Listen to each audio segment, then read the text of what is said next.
Hey, I'm Felissa Rose, and you're watching Keto Krime. Harass current and former New York State employees by engaging in unwelcome and non-consensual touching and making numerous offensive comments of a suggestive and sexual nature that created a hostile work environment for women. The investigators independently corroborated and substantiated these facts through interviews and evidence, including contemporaneous notes and communications. This evidence will be made available to the public along with the report. This investigation was started after a number of women publicly alleged that they had been sexually harassed by Governor Cuomo. And on March 1st of this year, the governor's office made a referral to my office pursuant to State Executive Law 63-8 regarding these allegations. Hey everyone, let's talk about Cuomo, Andrew Cuomo. Let's do it.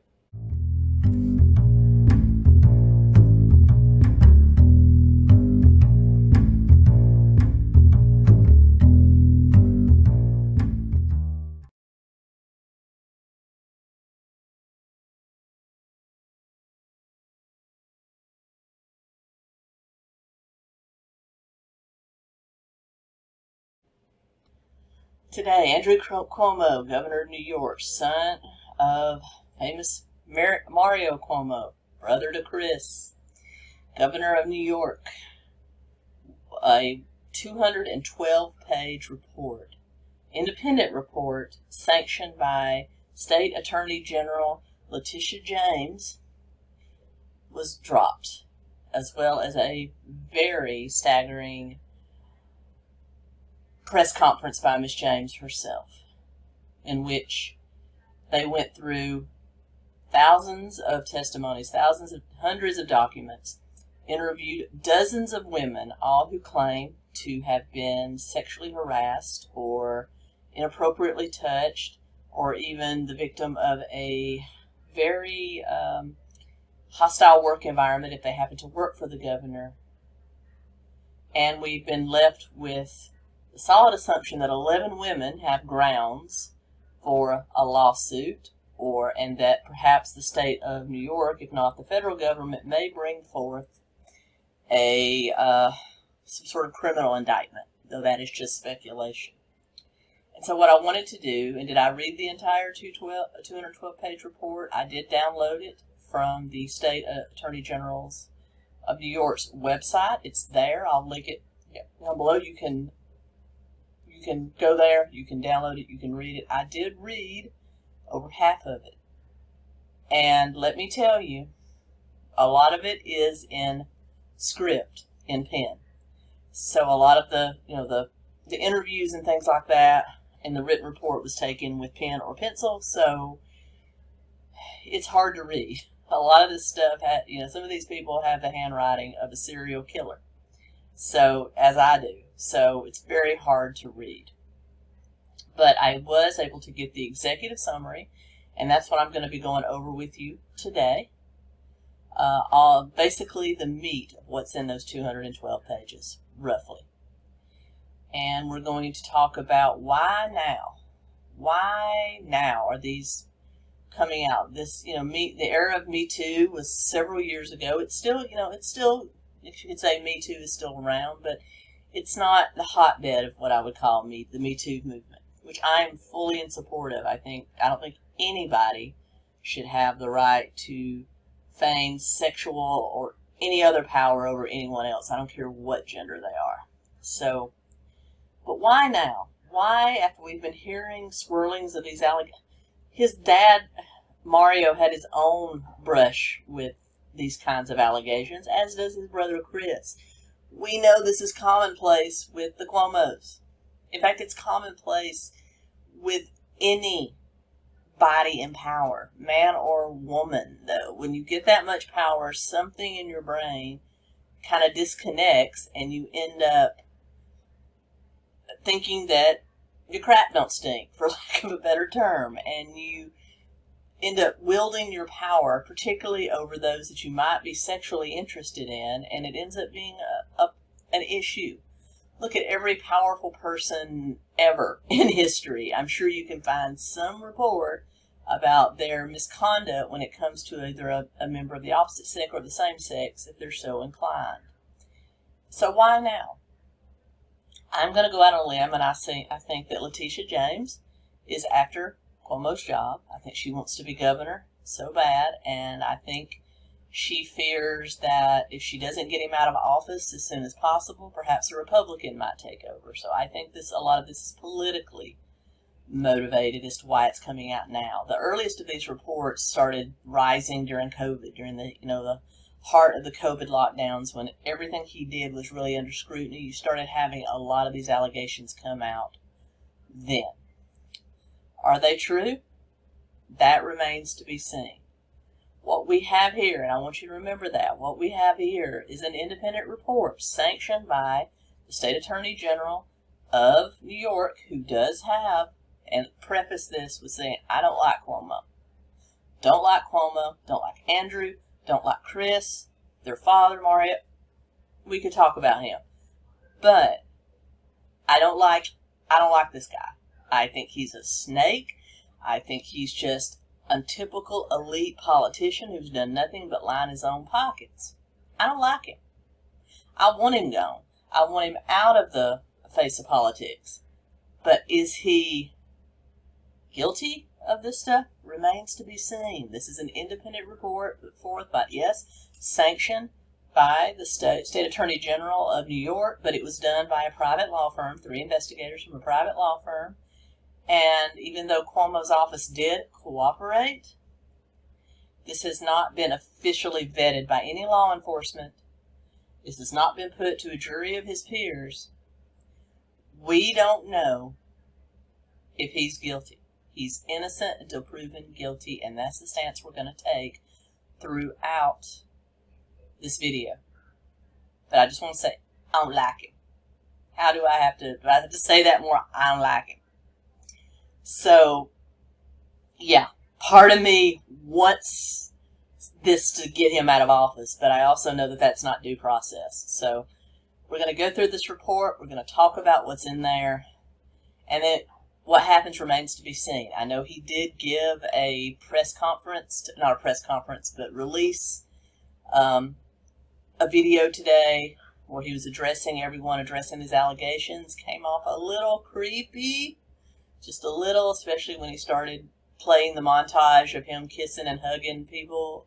I'll drop a couple clips here. That is not front page news. I've been making the same gesture in public all my life.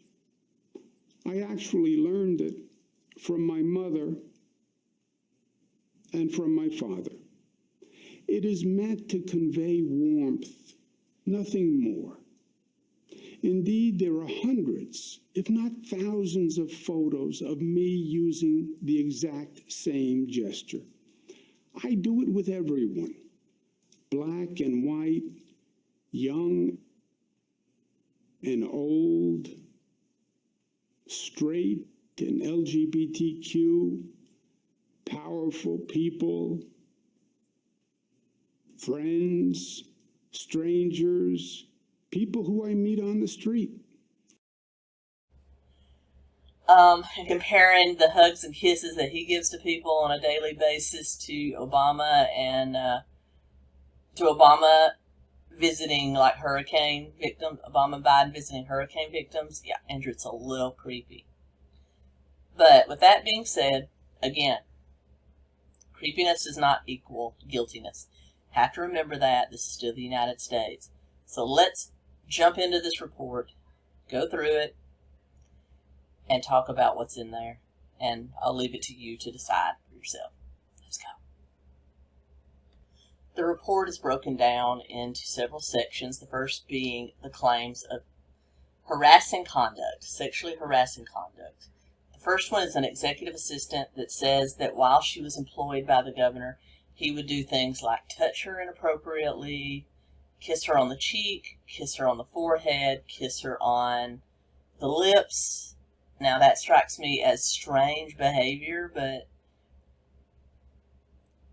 I don't know what's the norm for this particular office, but I would think that in a government agency, a branch of the government, that wouldn't be okay. But we are people. It's weird. I'll just put it there. It's weird. And then touching her butt, that's never okay. Never okay. You don't touch anybody unless you have permission to touch. And also how he would talk about her helping him find a girlfriend. Why does the governor of New York need help finding a girlfriend? That's weird. Powerful men like Cuomo, like Trump, like Biden, like Obama, I don't think they need much help in the dating department. Maybe they need help finding people that are secretive, but they generally don't need help in the dating department.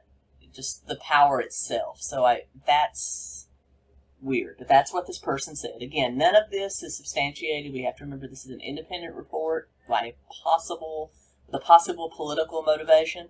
So we have to remember he's innocent until proven guilty. This was what one executive assistant said about the good governor. According to this report, this same executive assistant did report this to senior staff, who basically, according to her, swept it under the rug and did nothing.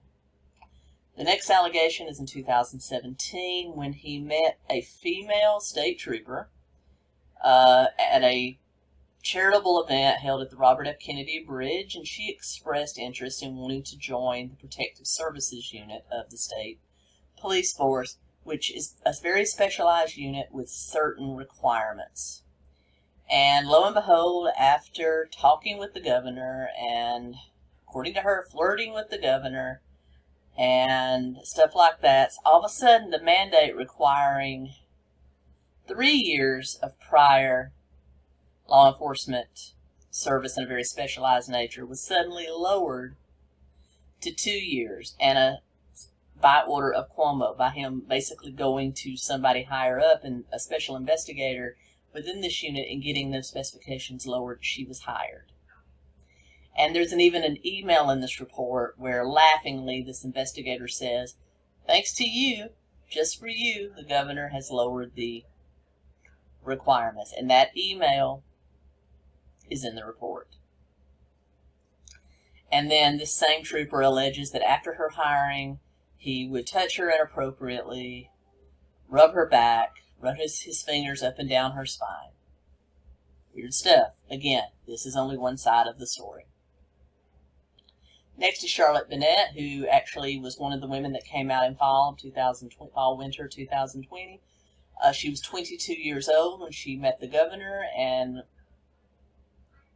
accused him of basically being very forward with her, asking her if she'd ever been with older men, saying that he was lonely during the pandemic, just a lot of weird stuff. She was employed in the employee relations area of his office, and she did report this to his chief of staff, but according to her, not only were they started to dig out her past, I guess in an effort to defame her, according to her, according to this independent report. Next is an anonymous state entity employee who basically said she attended an event in which the governor spoke, and following it, when she was greeting the governor, he tapped her butt twice and grabbed it. That basically cut and dry there. And then in May 2017, a woman by the name of Virginia Lamentis was a executive with an energy company, attended a function co-sponsored by this energy company in which the governor was in attendance. And it was during that party and during some press pictures that supposedly the governor leaned in, touched the insignia on her shirt that was the insignia of the energy company and pressed into it and then ran his hand across her chest region. And then supposedly leaned in and said, hey, I'm going to say there was a spider on your shoulder, and just continued to do it. Allegedly. Lindsay Boylan, another lady that came forward in fall/winter of 2020, alleged that when she served as chief of staff to the CEO of the Empire State Development Corporation, that when she was in contact with the governor, that he touched her inappropriately, paid very embarrassing attention to her, whatever that means, and commented very exclusively, very highly on her appearance, her attractiveness, including comparing her to a former girlfriend of his. Even made the assumption when they were joking around, let's play strip poker. And she said at that time she felt very uncomfortable. But again, when she reported this to her superiors, it got swept under the rug. The next two, Alyssa McGrath and a woman named Caitlin, both had very similar stories. Basically, of the governor making inappropriate comments to them, like would they ever cheat on their husbands, staring at their chest, staring down their blouse, touching them inappropriately, just making very suggestive comments toward them. 2013 to 2015, a woman named Analyst served as an aide in the executive chamber to the governor and said that he would address her as sweetheart and darling. Now, I'm from the South. That's commonplace here. I can't tell you how many times I've been called little lady, sweetheart, darling. I call people honey, sugar, sweetie. Here in the South, that would not be out of the ordinary. But maybe in New York it is. But it made her uncomfortable. And then she said on occasion he kissed her on the cheeks and the hand and held her hand. Again, this is allegedly.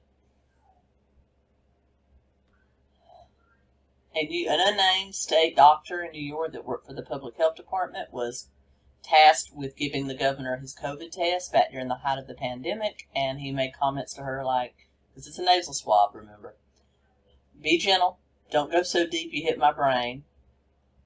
I'm not even sure why that's here. I mean, I wasn't there, but that sounds like a very bad joke to me. I mean, he may be guilty of having a poor sense of humor, but that doesn't strike me as out there for him to say that. But she said he seemed to imply it being sexual. I guess that's subjective. And then later on at a conference, he told her she made her doctor's gown look good. Okay, that was could have been inappropriate. And then another woman, Anna Rush, in 2019, was attending a wedding that the governor was also at, and he touched her hand, kissed her cheek, supposedly grabbed her bum.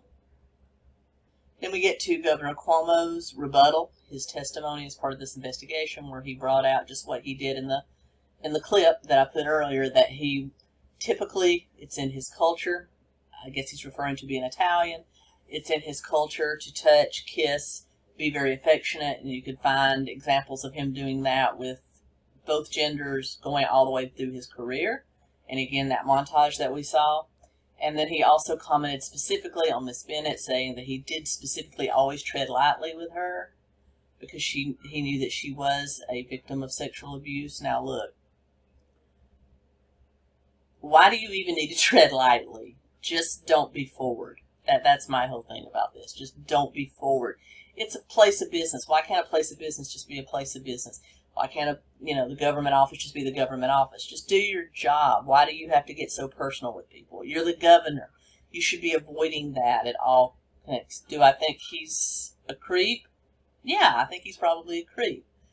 But I don't know if he's guilty of anything immoral or illegal yet. Like I said, I have to reserve judgment because this is an independent report, with some potential political motivations.